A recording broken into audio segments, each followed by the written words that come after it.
It's been a year, and I still can't forgive my wife for letting our daughter see her cheat with her own eyes. I came home early, not for any dramatic reason. The contract I was working on got signed ahead of schedule. The team went out to celebrate. I didn't feel like drinking. I wanted to be with my family. Just that simple. I remember pulling into the driveway thinking, should I call her first? But then I smiled and thought, no, let it be a surprise. I carried a bag of takeout in one hand and our youngest daughter's favorite stuffed toy in the other. She'd left it in the back seat again. The porch light was off. Strange. When I opened the door, I expected to hear my kids yelling or the TV buzzing. Instead, I heard nothing. No laughter. No cartoons.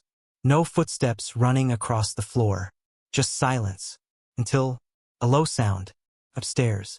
I walked up slowly, confused. Then I heard it clearly. Laughter. And then something else. A voice. Not hers. Male. My stomach dropped. I moved faster. My office door was slightly open. And there, half naked, holding her shirt and whispering like they were at summer camp, was my wife, and a man I'd never seen before. They both froze. She turned pale. He didn't even try to run. Just stood there like it wasn't real. I didn't yell. I didn't drop the food. I didn't throw anything. I just looked at her, and then past her, because that's when I saw something worse. At the end of the hallway, standing just behind the stair rail, was my daughter, our oldest. She must have woken up. She saw everything. Her face, her eyes. It wasn't confusion. It was understanding. And heartbreak. I turned to her slowly. Go to your room, I said. She didn't say a word. Just walked back like she was floating. My wife stepped forward. It's not. This isn't. I held up my hand. Don't. I walked out. Not because I was weak, but because if I stayed one more second, I was going to lose something I couldn't take back. And I'd already lost enough. I didn't go to a friend's house. Didn't call anyone. Didn't even think about where I was driving. I just drove. The hotel I ended up at wasn't fancy, but the parking lot was quiet. The lights weren't too bright, and no one asked questions when I walked in and paid cash. Room 213 smelled like air freshener and old carpet. I dropped the bag of takeout on the dresser, sat down on the edge of the bed, and just stared at the wall. I wasn't angry. Not yet. I was hollow, like someone had scooped everything out of me and left a body sitting upright. The food was still warm. I didn't touch it. Around midnight, my phone buzzed. I expected her name, but it was my daughter. Dad, are you okay? Just 5 words, but they cracked me wide open. I didn't know what to say, so I typed what I could. I'm okay. I'm here. Sleep now. I love you. She didn't reply. That was enough. Then came the real flood. Rachel. Dozens of messages. Where are you? I can explain. It didn't mean anything. Please answer. The kids need you. The nerve. She used our kids as an emotional shield. Like that would somehow reset the damage. I muted the thread. Turned the phone face down. I didn't sleep much. Just stared at the ceiling. Heard cars pass outside. Tried to figure out where everything broke. And when. But I couldn't find the crack. Because she didn't give warning. She handed me a grenade, pulled the pin, and smiled like it was a gift. At some point, my mind wandered to work. Not because I cared, but because it was easier to think about spreadsheets and forecasts than my wife in someone else's arms. That's when I remembered Sarah. She was new to the team. Smart. Focused. Never talked much unless she had something important to say. But I'd noticed her watching me once or twice. Not in a weird way. Just thoughtful. Respectful. And something else. Admiration. I never gave it attention. I was married. But that look stayed with me. I closed my eyes and whispered out loud. What the hell just happened to my life? And the room said nothing back. Just silence. I checked out of the hotel just after 7 a.m. Didn't sleep more than 2 hours. But I couldn't stay in that room another minute. The air felt thick. Like the walls had absorbed everything I couldn't say out loud. While I sat in my car, trying to figure out my next move, my phone buzzed. Can I see you? Ava. My daughter. No emojis. No extra words. Just quiet desperation. I texted back. Where? That little cafe. On Willow. That was our spot. Pancakes on Saturdays. Hot chocolate with extra marshmallows. I told her I'd be there in 20. When I walked in, she was already sitting near the window, hoodie pulled up, hands around a mug. She looked older than 15. Too old. That broke me again. Hey, kiddo. She stood up fast and hugged me, held on longer than usual. I didn't say anything, just let her feel whatever she needed to feel. We sat. She stared at her drink. I couldn't sleep, she said. Me neither. She nodded. I saw them, she added. My chest tightened. I know. She looked up. I don't get it. Why would she do that? I didn't have an answer, not one that would make sense. So I just said, I wish I knew. We sat in silence for a bit. She started crying quietly. No sobs, no drama, just tears rolling down her face like the truth finally had space to breathe. And then I heard her voice. Rachel, can I join? Ava froze. I looked up. She was holding her purse like a shield. Eyes red, hair messy. Not the composed woman I once knew. I didn't say anything. Ava did. Why? Rachel blinked. I just want to talk. No, Ava said, standing up. We're talking. Rachel looked at me. I stood up too. Let her have this, I said. She hesitated, then turned and walked out. No scene. No begging. Just gone. After breakfast, I dropped Ava back at school. She hugged me again before getting out of the car. I want to stay with you, she said. We'll figure it out, I replied. And I meant it. Back at work, I went through the motions. Emails, meetings, numbers I couldn't care less about. Then Sarah walked in. She dropped a file on my desk. Paused. You look like you haven't slept. Big week. She nodded. Just so you know, I heard. People talk. And if you need space or anything, let me know. I looked up. There it was again. That look. Kind. Honest. Not pity. Not curiosity. Something else entirely. I picked up my youngest daughter, Maya, from school that afternoon. She's only 8. Too young to understand betrayal. Old enough to feel it. Hi, Daddy, she said softly. Hi, sweetheart. She climbed into the back seat and hugged her stuffed unicorn. Did you talk to Mom today? No, I said. She nodded like she didn't expect anything else.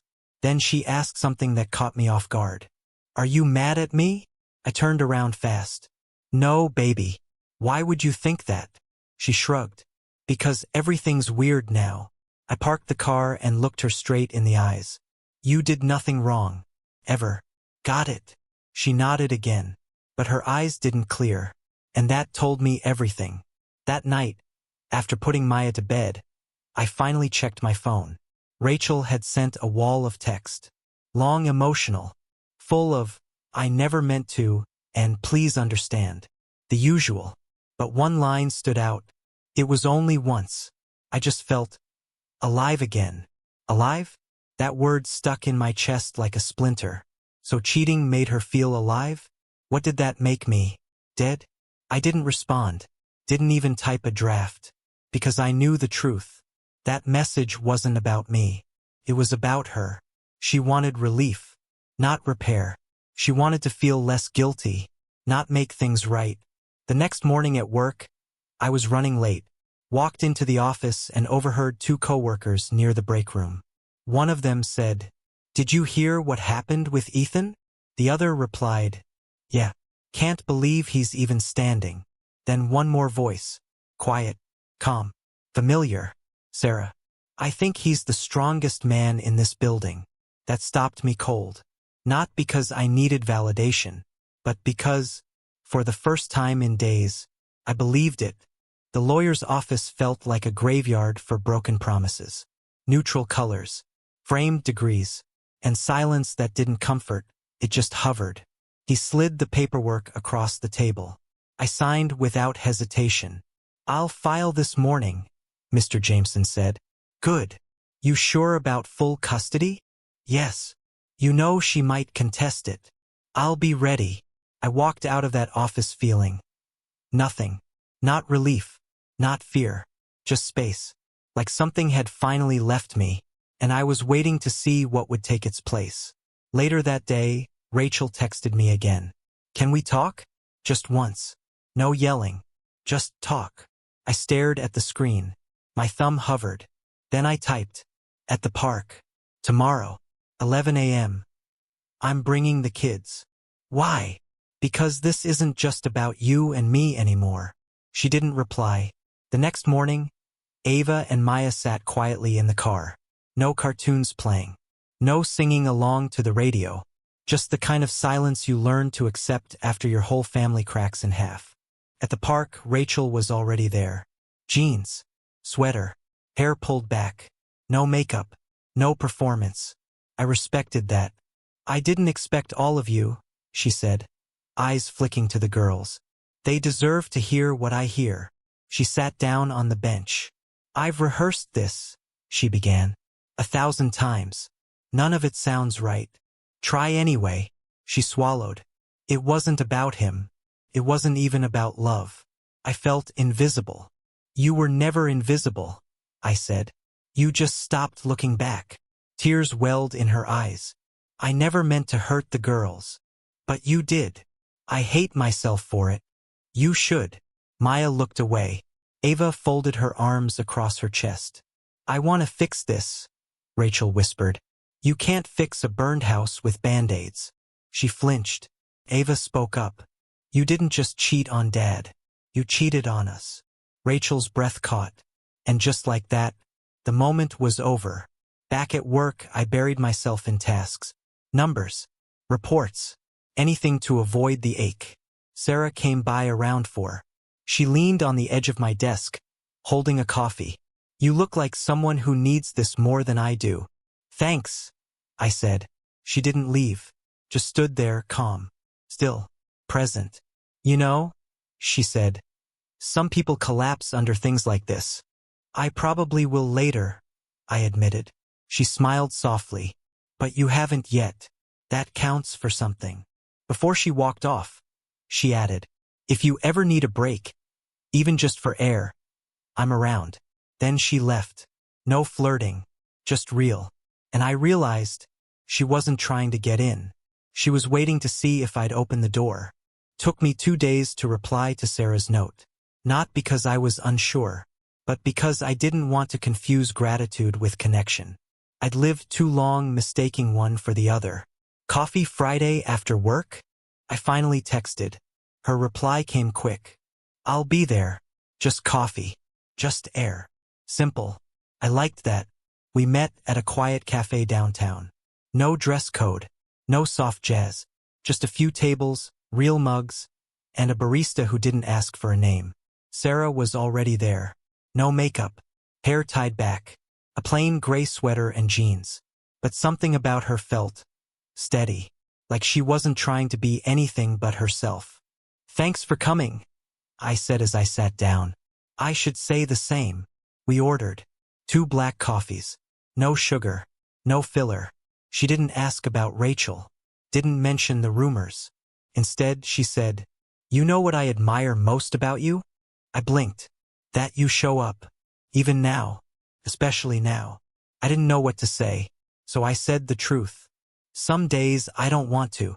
She nodded. I think that's what makes it real. We talked for an hour. Nothing deep. Music. Work. Childhood pets. She told me her older brother used to hide her shoes before school. I laughed. She smiled. It wasn't flirty. It was free. When we walked outside, the sky was turning orange. And that's when it happened. Rachel was across the street. She stopped mid-step. Saw us. Not touching. Not laughing. Just talking. But that was enough. She stared for a second too long. Then turned and walked the other way. I didn't chase. Didn't call. Because for the first time in a while, I was exactly where I was supposed to be. Later that night, I made dinner for the girls. Pasta. Garlic bread. No conversation about the past. Just food and peace. Ava helped with dishes. Maya set the table. Then Ava said something quiet, almost to herself.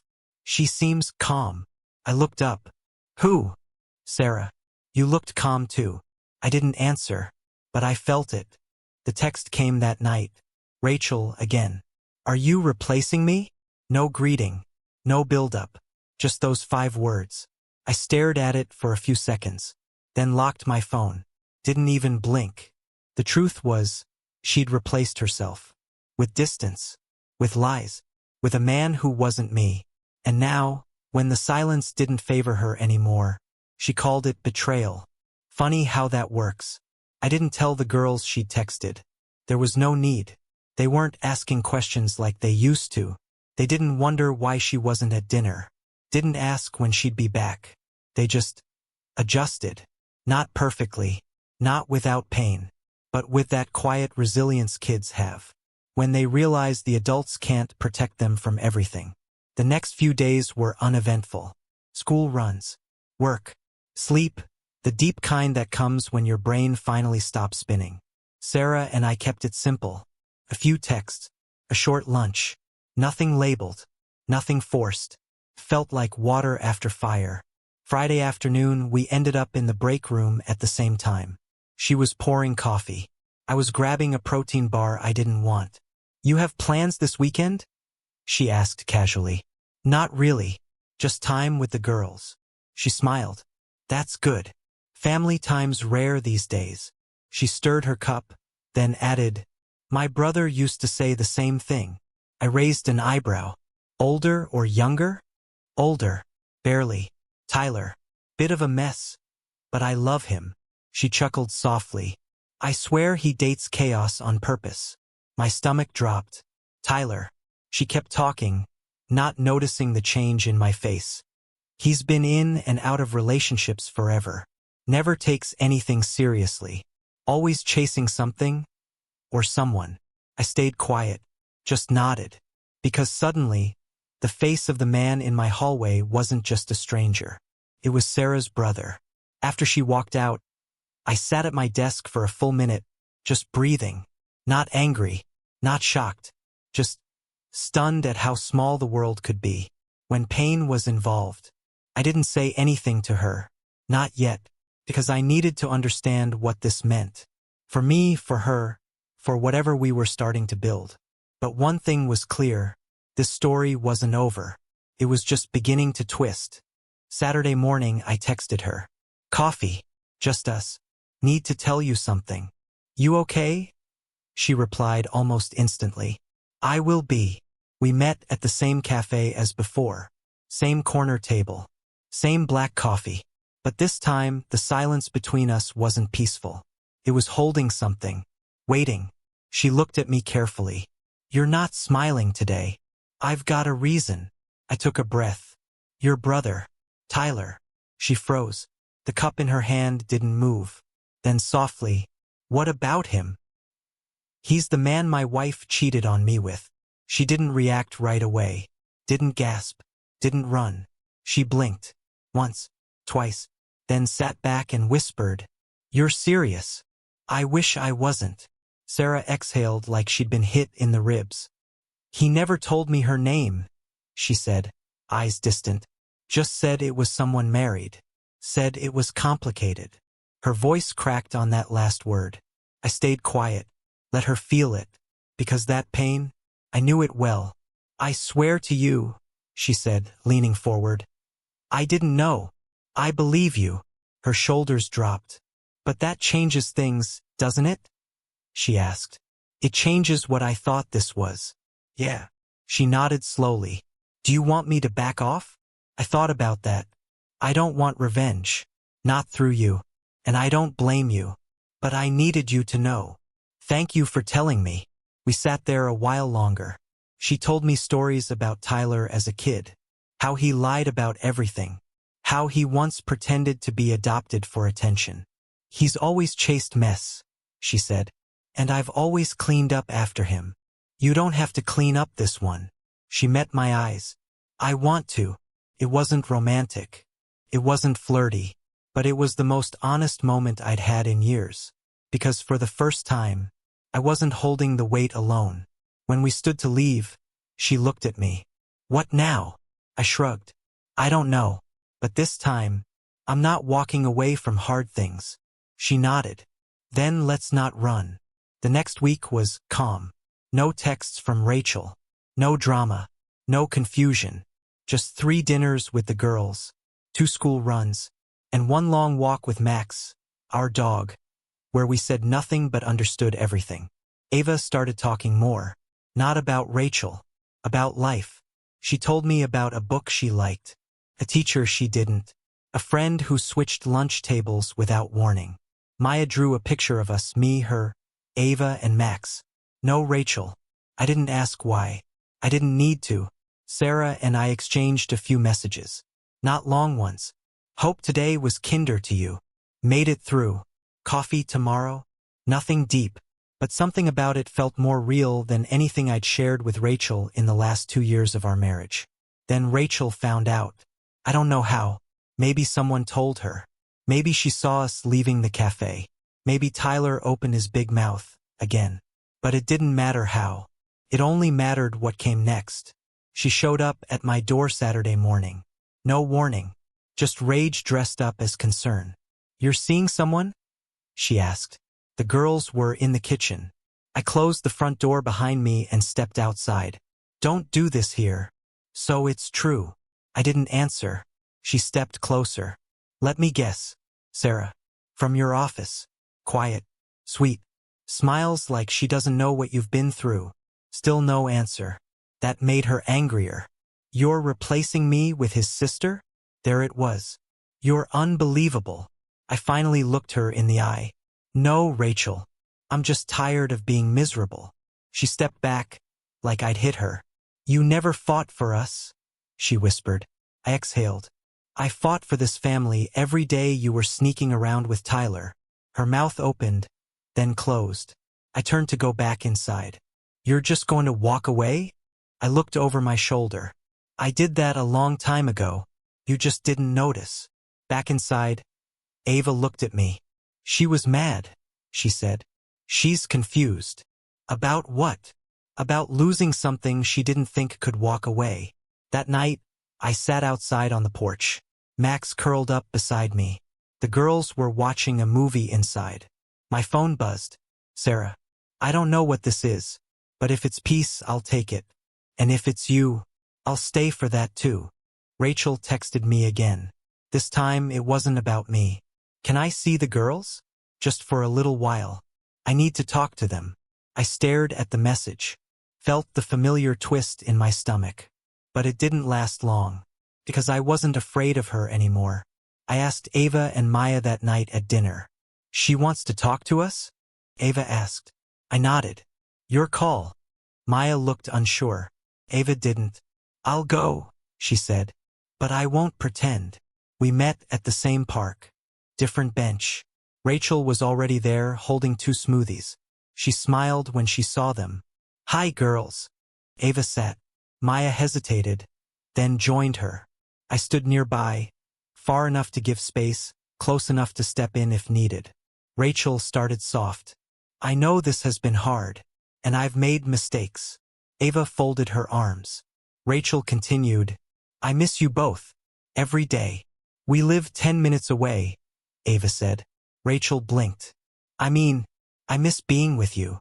You miss not feeling guilty, Ava replied. Maya looked between them. I'm not mad, she said softly.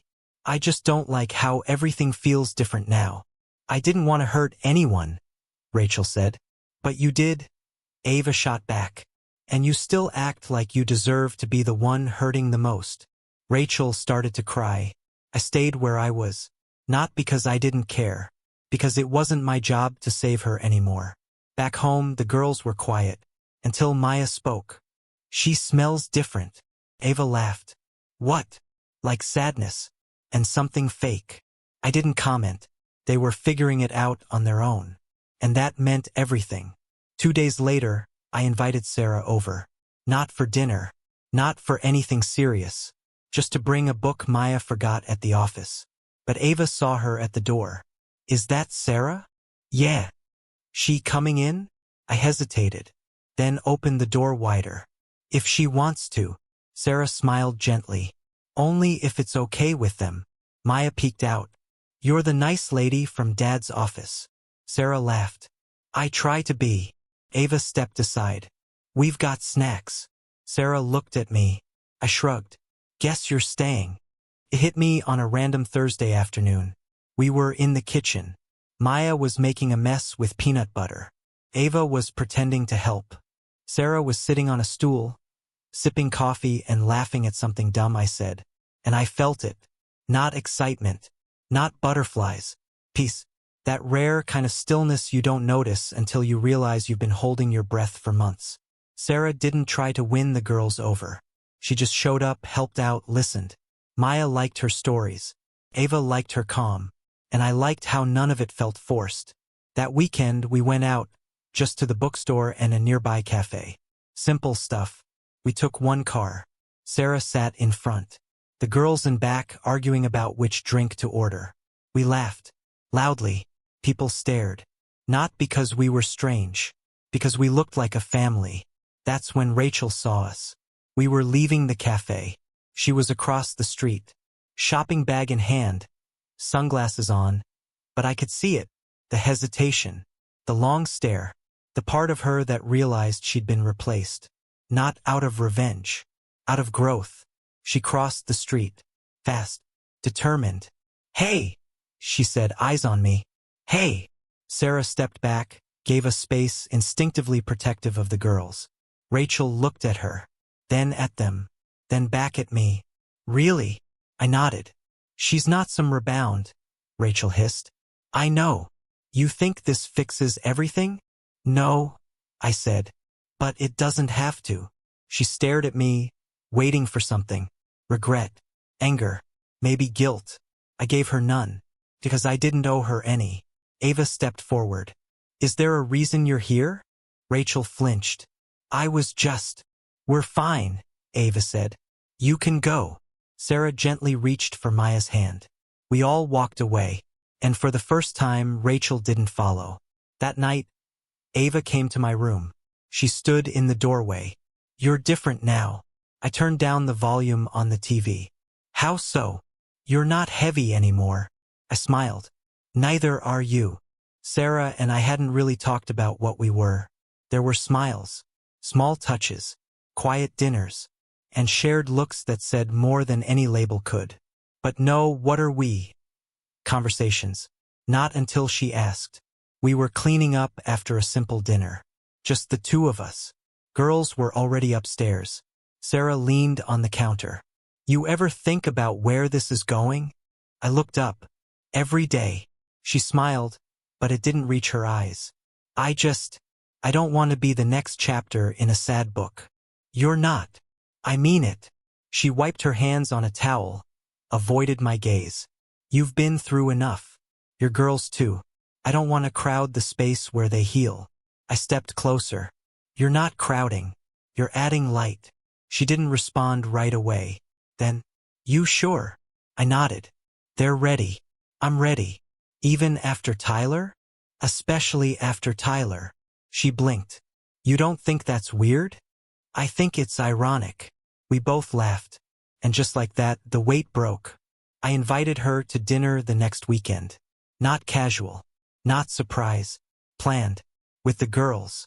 With real plates. A meal that took more than 10 minutes to make. Ava helped me cook. Maya made hand-drawn place cards. Sarah showed up on time. Or something simple. Brought dessert. And for 2 hours, it felt like we weren't rebuilding something. We were building something new. Later that night, after Sarah left, my phone buzzed. Rachel, I saw you all together. I hope it's worth it. No, please. No, I miss you. Just bitterness. And sadness disguised as blame. I locked my phone. No reply. Ava walked by my room a few minutes later. You okay? She asked. I'm perfect. She smiled. She's not happy. I know. Are you? I thought for a second. I'm getting there. She nodded. Me too. Filing for full custody wasn't about revenge. It was about peace. About structure. About giving the girls something steady. instead of a world that flipped every time Rachel changed moods. Mr. Jameson said the hearing would be quick. But quick didn't mean easy. That morning, I wore a plain blue shirt and brought copies of everything. Report cards, photos, doctor appointments I'd taken them to, schedules I'd kept. Rachel showed up in a sharp blazer and forced confidence. Her lawyer looked tired before it even began. Sarah sat 2 rows back. Not next to me, not behind me, visible but quiet. Her presence said, "I'm not here to be seen. I'm here so he doesn't have to feel alone." The judge asked basic questions. Living arrangements, education, emotional stability. I answered calmly, clear, direct. Rachel's lawyer tried to paint me as controlling. Said I was building a new life too quickly. The judge raised an eyebrow. So, he's employed, stable, and has a support system? The lawyer nodded, defeated.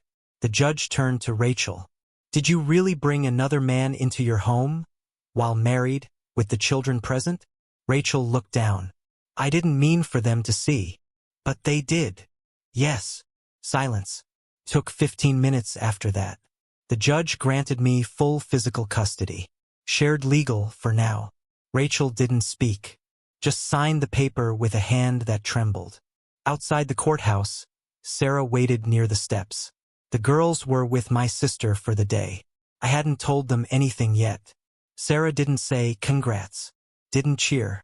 She just walked up, touched my arm, and said, "You did right by them." I exhaled for the first time in hours. I just want them to know they matter. They already do. We didn't go out to celebrate. We got takeout, ate on the couch, watched something funny and forgettable. And for once, I didn't feel like I was fighting the past. I was finally standing in the present. The message came late. Rachel, can I see the girls? Just for a little while. No drama. Please. I stared at it. Not out of fear, just out of habit.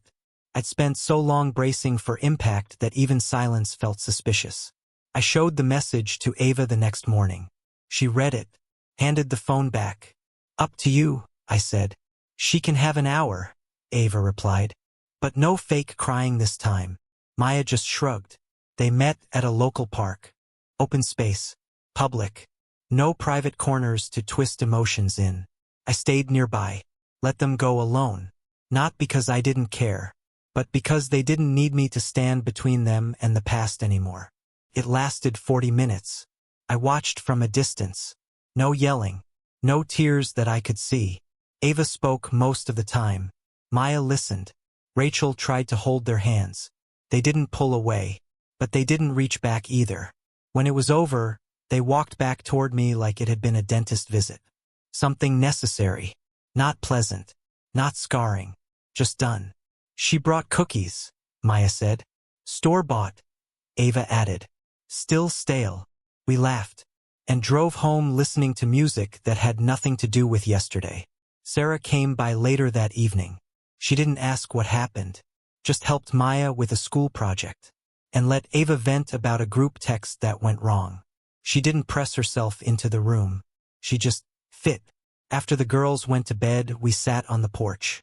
Sarah pulled her knees up, blanket over her lap. I handed her tea. She smiled. You okay? She asked. Yeah, I think so. She looked up at the stars. You ever think this is exactly how it's supposed to be?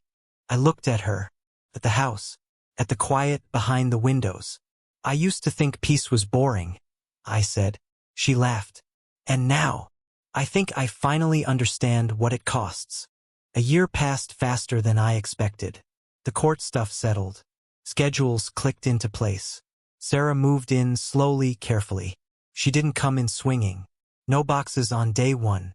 No talk of rearranging the kitchen. She just fit. One toothbrush. One blanket on the couch. One voice that never raised itself to be heard. The girls adjusted too. Ava started driving. Maya stopped sleeping with the hallway light on. They still talked about their mom, but less and less with anger. More like she was someone they used to know. We had rituals now. Taco Tuesdays. Saturday hikes with Max. Late-night board games that always got too competitive. It wasn't perfect, but it was peaceful. And for the first time, that was enough. Then one afternoon, while getting coffee, I saw her. Rachel. She stood across the cafe, alone. Different hair, tired eyes, phone in hand but no one calling. She saw me, saw Sarah too. She didn't smile, didn't frown, just nodded once, then turned and walked away. No scene, no closure speech, just distance. And I didn't chase, because that moment didn't belong to us anymore. It was just a ghost walking out of the room. That night, Maya asked something simple. Was Mom always like that? I paused. No, I said. She used to be someone else. Will she ever be again? I don't know. Ava looked up from her homework. But we're good now, right? I smiled. Yeah, we're good. Later, on the porch, Sarah joined me. Blanket. Tea. The usual. She leaned against me, quiet, then whispered, You think she regrets it? I think that doesn't matter anymore.